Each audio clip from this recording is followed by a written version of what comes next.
Hello everyone, welcome back to proxy Gyan. मेरा नाम शबाज है दोस्तों। उम्मीद करता हूँ आप सब अच्छे होंगे और एग्ज़ाम्स के लिए अच्छे से तैयारी कर रहे होंगे दोस्तों।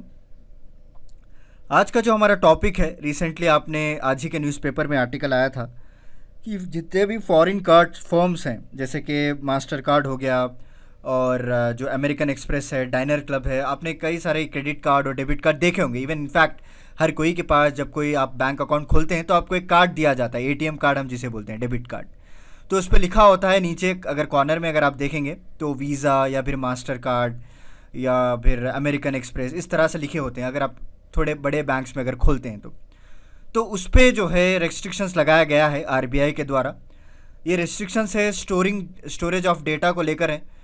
तो क्या क्या रेस्ट्रिक्शन लगाए गए हैं और क्या रूल है आरबीआई का, और क्यों ये कंपनी हमारे जो आरबीआई के गाइडलाइंस है वो फॉलो नहीं कर रहे हैं। और वीज़ा आपने देखा होगा कई सारे कार्डों पे छपा होता है वीज़ा बोल के, वीज़ा कार्ड्स, वो जो है कंप्लाई कर रहा है या नहीं उसकी कोई इन्फॉर्मेशन अभी नहीं है, क्योंकि अभी तक जो रेस्ट्रिक्शंस लगे हैं वो सिर्फ अमेरिकन एक्सप्रेस, मास्टर कार्ड और डाइनर्स क्लब पे लगे हैं। तो इस लेक्चर में सारा कुछ आज हम डिस्कस करेंगे। वेरी इंपॉर्टेंट लेक्चर होने वाला है दोस्तों, ओके, क्योंकि एग्जाम पॉइंट ऑफ व्यू से वेरी इंपॉर्टेंट है और साथ ही साथ एक इन्फॉर्मेटिव लेक्चर भी आप बोल सकते हैं इसको, क्योंकि हर कोई के पास अभी कार्ड होने लगता है, राइट। छोटी से छोटी चीज़ अभी डिजिटल इंडिया हो चुका है, कहीं भी जाओ कार्ड या फिर कैशलेस पेमेंट और पेटीएम, गूगल पे, इस तरह से हम यूज़ करते हैं। तो चलिए आज का लेक्चर हम शुरू करते हैं। शुरू करने से पहले मैं आपको एक छोटा सा अपडेट देना चाहता हूँ, उसके बाद हम हमारे लेक्चर को स्टार्ट कर देंगे दोस्तों। हाय, दिस इज वेरोनिका। अब आप मेरे साथ one on one zoom session book कर सकते हैं कॉम्पिटिटिव एग्जाम काउंसलिंग के लिए। जिस तरह आपके बहुत सवाल रहते हैं कि कॉम्पिटिटिव एग्जाम्स के लिए क्या ऑप्शनल लिया जाए, आंसर राइटिंग कैसे किया जाए, उसके लिए मैं आपको काउंसलिंग दूंगी आपके पर्सनल स्ट्रेंथ्स और वीकनेस पे based. So see you there only on proxygyan.com। Thank you. तो जैसा कि आप सभी लोगों ने देखा, हमारे जो एक्सपर्ट एजुकेटर है वेरोनिका जी, उनके ज़रिए से आपको एग्जामिनेशन काउंसलिंग दी जाएगी। आप हमारा वेबसाइट www.proxygyan.com पे विजिट कर सकते हैं, सारी जानकारी आपको मिल जाएगी दोस्तों। तो लेट्स बिगिन अवर लेक्चर। तो मैंने पहले स्लाइड में ही आपको सस्पेंस बता दिया था कि अभी जो फॉरेन कार्ड पेमेंट नेटवर्क है, जैसे मास्टर कार्ड हो गया, अमेरिकन एक्सप्रेस हो गया, डाइनर्स क्लब हो गया, ये जो है अब नए कस्टमर्स को ऐड नहीं कर पाएंगे दोस्तों, ओके। जो एग्जिस्टिंग कस्टमर्स हैं, ठीक है, उनके जो ट्रांजैक्शन चल रहे हैं, जो क्रेडिट कार्ड लिए हुए हैं या फिर कोई डेबिट कार्ड है जिसके पास मास्टर कार्ड हो, तो वो ऐसे ही कंटिन्यू रहेगा। बट अभी जो है इनके ऊपर रेस्ट्रिक्शंस लगा दिया गया है कि जब तक आप जो है डेटा इंडिया में स्टोर नहीं करेंगे आपका, क्योंकि ऑब्वियसली फॉरेन कंपनीज है दोस्तों, ओके। तो जब तक यूएस की जो कंपनीज है वो यहाँ पे अपना डेटा को स्टोर नहीं करेंगे, यहाँ पे कोई डाटा का इंटरफेस नहीं बनाएंगे, तब तक हम आपको नए कस्टमर्स का जो प्लेटफॉर्म है वो नहीं देंगे बोल के आरबीआई ने बैन कर दिया है। जुलाई 14 की बात करें तो RBI impose restriction on master card Asia Pacific PTE limited. पहला जो शिकार हुआ था आरबीआई का वो था मास्टर कार्ड, ओके। तो मास्टर कार्ड पहले शिकार हुआ था और उसके बाद उन्होंने रोक लगा दी कि ऑनबोर्डिंग जो न्यू डोमेस्टिक कस्टमर्स हैं, जो भी डेबिट कार्ड इशू करना चाह रहे हैं आप, या क्रेडिट कार्ड इशू करना चाह रहे हैं, या कोई प्रीपेड कार्ड्स देना चाह रहे हैं, तो जुलाई 22 से जो है जो भी इस गाइडलाइंस को कंप्लाई नहीं करेगा उसको हम रद्द कर देंगे, उसको हम स्टॉप कर देंगे, ओके। तो आने वाले कुछ दिनों में ये स्टॉप होने वाला है। अभी जो एग्जिस्टिंग है, नो वरीज, आप डरिएगा मत, आप ट्रांजैक्शन कर सकते हैं, आपको जो है एटीएम से पैसा निकल सकता है, उसमें कोई रोक टोक नहीं लगाई गई है। ये कोई ऐसा नहीं कि कोई आरबीआई का एक फाइनेंशियल रेवोल्यूशन प्लान है, वैसा कुछ नहीं। जो नए कस्टमर्स हैं उनको नहीं दिया जाएगा अभी, ओके। एंड ऑलमोस्ट 3 ईयर्स हो गया दोस्तों for Mastercard to comply with the regulatory direction, but it was unable to complete the process, okay. 3 साल से आरबीआई इनको बोलते आ रही है कि आप जल्द से जल्द जो है अपना स्टोर जितना भी डेटा है आप इंडिया में लेकर आइए। ऐसा नहीं कि रात रात कह दिया उनको, दूसरे दिन से इम्प्लाई कर दिया, राइट। 3 साल से बोलते आ रहे तो सुनना चाहिए ना। जी हाँ, उनके भी थोड़े प्रॉब्लम्स है, वो प्रॉब्लम्स हम भी देखेंगे, क्योंकि वो भी एक जेन्युइन प्रॉब्लम से आगे रख रहे हैं। और अप्रैल इस साल आरबीआई ने अमेरिकन एक्सप्रेस पे भी जो है ताला लगा दिया था, और डाइनर्स क्लब इंटरनेशनल लिमिटेड, ये एक्चुअली आपको इतना फ्रीक्वेंट देखने को नहीं मिलेगा। अमेरिकन एक्सप्रेस चलिए थोड़े बड़े बैंक में आपको देख सकते हैं, बट डाइनर्स क्लब इंटरनेशनल जो बड़े पार्टीज लोग होते हैं उनके पास इस तरह से कार्ड देखने को मिलता है, आम पब्लिक के पास उतना एनरोल नहीं होता है। बट एनी हाउ, इनका जो प्लेटफॉर्म है, इनका जो मार्केट है, वो हैवी इन्वेस्टमेंट मार्केट है दोस्तों। ये ऐसे कस्टमर्स को पकड़ते हैं जो हैवी खर्च करते हैं, उनका एक्सपेंडिचर बहुत ज़्यादा होता है। अगर इस तरह से कोई डोमेस्टिक कस्टमर्स को हम रोक देंगे तो उनका बहुत भारी नुकसान होगा, राइट। और मई 1 से बताया गया था कि आपको जो डेडलाइन है जुलाई 22 है, और जल्द से जल्द जो है आपने स्टोरेज ऑफ डेटा है उसको इंडिया लेकर आइए या फिर हम बैन कर देंगे। देखिए ये एग्जांपल है HDFC बैंक का, डायनेट्स क्लब इंटरनेशनल बोल के छपा हुआ है इसमें। ठीक। तो अभी एग्जिस्टिंग कार्ड यूज़र्स का क्या होता है और क्या क्या जो बैंक्स हैं, जो ऑब्वियसली अगर आपने देखा होगा ATM कार्ड हर जो जब भी आप सेविंग अकाउंट खोलते हैं तो उसमें छापा हुआ रहता है वीज़ा, मास्टर कार्ड, समथिंग। तो क्या बैंक्स भी अब कोई नए कार्ड्स डेवलप करने पड़ेंगे या फिर सारे लोगों को रुपए पे डाइवर्ट होना पड़ेगा? अभी तक तो वीज़ा नहीं लगा है, तो वीज़ा वाले सेफ़ हैं, तो आगे चलकर उनके पर भी कोई न्यूज़ आ सकती है, क्योंकि वीज़ा वालों का कोई डेटा अभी बाहर आया नहीं है, क्योंकि RBI क्लियरली मेंशन नहीं किया है कि क्या वीज़ा कार्ड यूज़र्स जो है उनका जो स्टोरिंग डेटा है जो वीज़ा कंपनी इंडिया में लगाई है या किस तरह से इन्होंने सेटिंग की है, ये पता नहीं, अभी आगे चलकर पता चलेगा।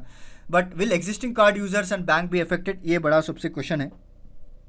आंसर इज़ नो दोस्तों। एग्जिस्टिंग कस्टमर्स, आप और मैं, ऑब्वियसली मेरा जो HDFC बैंक है और कई सारे जो दूसरे मेरे घर वालों के जो कार्ड्स हैं वहाँ पे भी वीज़ा मास्टर कार्ड छपा हुआ है इस बैंक, तो हम बेझिझक यूज़ कर सकते हैं, कोई भी लिमिट नहीं लगाई जाएगी। जो ऑब्वियसली जो रूल्स है अकॉर्डिंग टू द बैंक उसके हिसाब से आप यूज़ कर सकते हैं, कोई नया ऐसा रोक टोक नहीं रहेगा। जितने भी डेबिट कार्ड जो मास्टर कार्ड के इशू किए हुए हैं, अमेरिकन एक्सप्रेस के इशू किए हैं, डायनेट्स क्लब के जो भी पेमेंट नेटवर्क है, आप यूज़ कर सकते हैं दोस्तों। इन केस यहाँ से अगर आप कोई इस तरह के कार्ड लॉन्च करने वाले हैं, जैसे बैंक हो गया, NBFCs हो गया, अगर उनके प्लान है कि हम भी जो है अपने जो कस्टमर्स को इस तरह की सुविधा देंगे, उन लोगों पर जो है रुकावट लगाई गई है। ओके, और रुकावट कब तक है? जब तक कि RBI, ऑब्वियसली ये तो कॉमन सेंस की बात है, RBI जब तक बैन को लिफ्ट नहीं करेगा। एंड जो वीज़ा की बात करें, जैसे मैंने बताया कि we don't have any information about Visa, कि क्या इसने रिक्वायरमेंट ऑफ डाटा लोकलाइजेशन को फुलफ़िल किया है और जो स्टोरेज ऑफ पेमेंट सिस्टम है उसको फुलफ़िल किया है, वो देखना पड़ेगा अभी आगे चलकर। तो देखते हैं क्या होता है, बट इसकी वजह से हमको कोई मटेरियल इम्पैक्ट नहीं पड़ेगा कार्ड यूज़र्स इशूज़। देखिए मटेरियल इम्पैक्ट का मतलब जो है, अब कार्ड बनाना पड़ता है उसको, अगर आप कार्ड चेंज कर देंगे तो सारा कुछ चेंज करना पड़ेगा, इस तरह से मटेरियल इम्पैक्ट तो नहीं पड़ेगा। स्पेशली जो क्रेडिट कार्ड इशूअर्स हैं, जो बैंक्स क्रेडिट कार्ड इशू करते हैं, but there will be a medium term impact, क्योंकि इसी तरह अगर कंटिन्यू रहेगा तो आगे चलकर शायद बैंक्स कुछ रेस्ट्रिक्शंस ला सकें, जो क्रेडिट लिमिट है उसको रिड्यूस कर सके, या फिर जो मास्टर कार्ड के साथ उनके टाई अप है वो ब्रेकअप करके उसको दूसरे वीज़ा या रुपए में अपग्रेड कर सकते हैं। बट मटेरियल इम्पैक्ट जो है, फिर से नया मैन्युफैक्चर करें, फिर से नया इशू करें, इतना ये इम्पैक्ट नहीं पड़ेगा। ओके, एंड बैंक्स जो प्लान कर रहे हैं नए कस्टमर जो मास्टर कार्ड देने के लिए, ऑब्वियसली वीज़ा की तरफ तो जाएंगी ही है। ओके, क्योंकि हर कोई भी अपना फ्यूचर सेफ देखने को चाहता है। कोई भी बैंक जो है जानबूझकर इतने सब न्यूज़ सुनने के बाद भी जो कस्टमर्स हैं मास्टर कार्ड इशू नहीं करेगा, और इतनी रोक लगा दी है कि नए कस्टमर्स तो ले ही नहीं सकते, इशू करने की तो दूर की बात, आप नए कस्टमर्स को ऑनबोर्ड ही नहीं कर सकते। क्यों भाई, अपना धंधा क्यों मंदा करेगा हर कोई बैंक? तो वीज़ा की तरफ जाएगा, कार्ड्स को फिर से रिन्यू किए जाएंगे और बस वीज़ा से टाई अप करके उनका नाम छाप के दे दिया जाएगा आपको। और कई सारे ऐसे बैंक्स हैं जो अभी इसके बैन की वजह से इनफेक्ट जो इफेक्ट पड़ा है, नॉट इनफेक्ट इफेक्ट पड़ा है, जैसे एस बैंक हो गया, RBL बैंक हो गया, बजाज फाइनेंस हो गया, फिनसर्व जो आपने सुना, उनके कार्ड सभी आपको मास्टर कार्ड है। बिकॉज इनफैक्ट मेरा भी एक अकाउंट है इस बैंक में, तो मैंने देखा था क्रेडिट कार्ड पे उस पर भी जो मास्टर कार्ड लिखा हुआ था। ठीक, और around 60% of the HDFC banks के जो कार्ड स्कीम्स हैं, जो भी इन्होंने स्कीम्स निकालते हैं, जो भी ऑफर्स निकालते हैं, वो मास्टर कार्ड पे ही निकालते हैं। और डायनेट्स भी, जैसे हमने पिछले स्लाइड में एग्जांपल दिया था, डायनेट्स इंटरनेशनल लिमिटेड, जब मैं स्लाइड दिखा रहा था आपको, वहाँ पे हमने HDFC बैंक देखा है। एंड फॉर ICICI की बात करें और ICICI और एक्सिस बैंक की, तो 35 to 36% are link to the Mastercard. And Kotak का जितना भी कार्ड पोर्टफोलियो वो तो कम्प्लीटली वीज़ा से ही लिंक है, तो उनको उतना इफेक्ट नहीं पड़ेगा। बट देखते हैं अगर वीज़ा में कोई किरकिरी हो गई तो वो लोग भी जो है फिर से नए स्टेप्स लेना पड़ेंगे। तो RBI के गाइडलाइंस क्या है ये देख लेते हैं। देखिए RBI ने 6 अप्रैल 2018 को एक स्टोरेज ऑफ पेमेंट सिस्टम का एक सर्कुलर पास किया था दोस्तों। जितने भी आप फॉरेन कंपनीज हैं, जो फॉरेन पेमेंट फर्म्स हैं, आप जो डेटा स्टोर कर रहे हैं, हमारा जो नाम हो गया, हमारा आधार कार्ड हो गया, हमारा डेट ऑफ बर्थ हो गया, हमारे फ़ोटोज़ हो गए, हमारे सिग्नेचर्स हो गए, ये सारा कुछ डेटा आपको पता है कहाँ पे स्टोर होता है? किसी को अंदाज़ा है? आप सिर्फ बैंक जाते हैं या फिर कोई कंपनीज़ में नई जॉब लगती है तो कंपनीज़ में वहीं पे बैठे होते हैं आपके सैलरी अकाउंट खोलने के लिए। तो आप जानते हैं कि आपको जो कार्ड इशू किया जाता है, जो वीज़ा मास्टर कार्ड इस तरह से छपा हुआ आता है, हम तो खुशी खुशी लेकर आ जाते हैं, बट थोड़ा बहुत जानना ज़रूरी है दोस्तों। हमारा सारा जो डेटा है वो फॉरेन में स्टोर किया जाता है और किसी को कानो खबर नहीं होती है कि आपका डेटा किस तरह से यूज़ किया जा रहा है। कई सारे बैंक जो है बायोमेट्रिक भी लेते हैं, कई सारे बैंक्स जो है आई स्कैनर्स भी लेते हैं।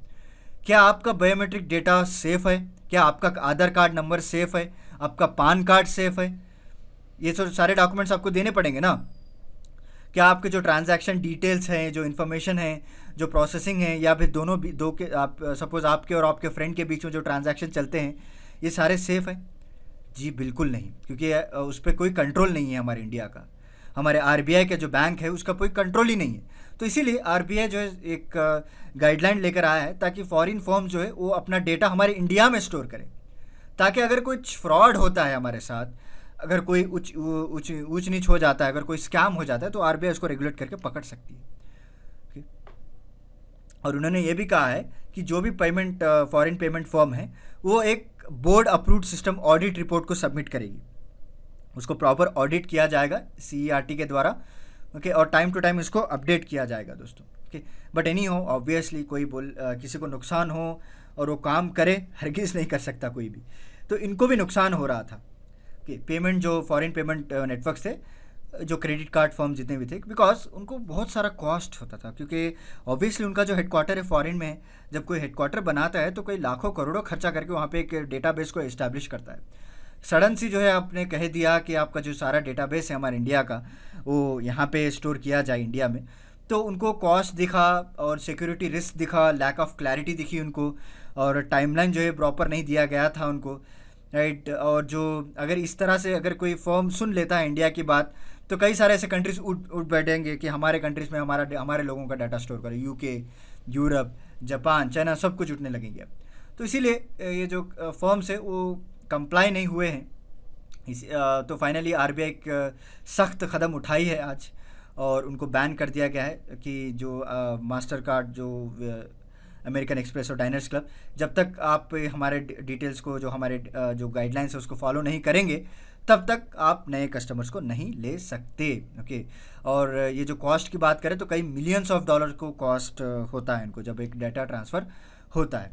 तो इसीलिए इवन द फाइनेंस मिनिस्टर जो है, इन्होंने सजेस्ट किया है कि आरबीआई को कि आप थोड़ा बहुत नॉर्म्स को रिलैक्स कीजिए। ऐसा कीजिए कि जो डेटा अभी रह गया है उसको रहने दीजिए, अभी जो नए डेटा है उसको इंडिया में स्टोर करने की बात की, बट एनी हाउ आरबीआई ने रिफ्यूज़ कर दिया और चाहता है कि क्लोज मॉनिटरिंग बना रहे। ओके, और वीज़ा की बात करें तो जैसे मैंने बताया कि वीज़ा अभी क्लियर नहीं है कि वेदर वो उसने ट्रांसफ़र किया है डेटा या नहीं, या फिर आरबीआई को कुछ टाइम मांगा है क्या, दोनों के बीच में जो सेटिंग है वो अभी बाहर आया नहीं है। अगर कुछ वो भी कंप्लाई नहीं करता है तो ऑब्वियसली आरबीआई उसको भी कान खींच के पकड़ेगा। Is there a way out? देखिए, अभी कोई वे है हमारे पास बाहर निकलने का, ये जो पेमेंट फॉर्म्स है, फॉरेन फर्म्स। तो अभी बात करें तो एक इफेक्टिव मैकेनिज्म जो फॉर लॉ इन्फोर्समेंट है, जो कि MLAT इसे हम कहते हैं, म्यूचुअल लीगल असिस्टेंट ट्रीटी, मगर ये बहुत स्लो है दोस्तों, ये और इनइफेक्टिव भी माना जाता है, क्योंकि ऐसा ये लीगल असिस्टेंट ट्रीटी कई सारे कंट्रीज़ में अप्लाई कर चुके हैं लोग, यूरोपियन यूनियन, यूके में, यूएस में, बट ये जो प्रोसेस है बहुत ही स्लो है। कई सारे कंट्रीज़ की परमिशन लगती है और उसके बाद जाकर अप्रूव होता है, और उसके बाद भी क्या प्रॉपर इन्फॉर्मेशन आ रही है वो भी पता नहीं चलता है। तो आई थिंक आरबीआई ने ये जो कदम उठाया है बेहतरीन कदम है। सो मैं सपोर्ट करता हूँ आरबीआई को, क्योंकि हमारा डेटा सिक्योर रहना चाहिए। आजकल जो माहौल है, आजकल जो एनवायरनमेंट है वर्ल्ड में, कई सारे फसादे हो रही हैं, कई सारी लड़ाइयाँ हो रही हैं, कहीं आपका डेटा मिसयूज़ ना कर लें और आपको जो है इसका नुकसान भुगते ना पाए। तो इसीलिए आरबीआई इस सारी चीज़ों को रोकने के लिए स्टेप उठाया है। तो चलिए देखते हैं आगे चलकर कंपनी, जो पेमेंट फर्म्स हैं और आरबीआई के बीच में क्या क्या एग्रीमेंट साइन होते हैं, और दोनों के बीच में ऑब्वियसली एक स्टेलमेट तो होना ही चाहिए ना। तो अगर ये ना सुनेंगे तो आरबीआई तो बैन करेगा ही, जब तक ना सुनेंगे तो लिफ्ट नहीं करेगा। तो अगर कुछ डेवलपमेंट होता है तो उसके ऊपर भी मैं लेक्चर लेकर आता हूँ। तो चलिए फिर मिलता हूँ मैं आपको अगले लेक्चर के साथ, कुछ इंटरेस्टिंग टॉपिक के साथ। तब तक के लिए धन्यवाद दोस्तों।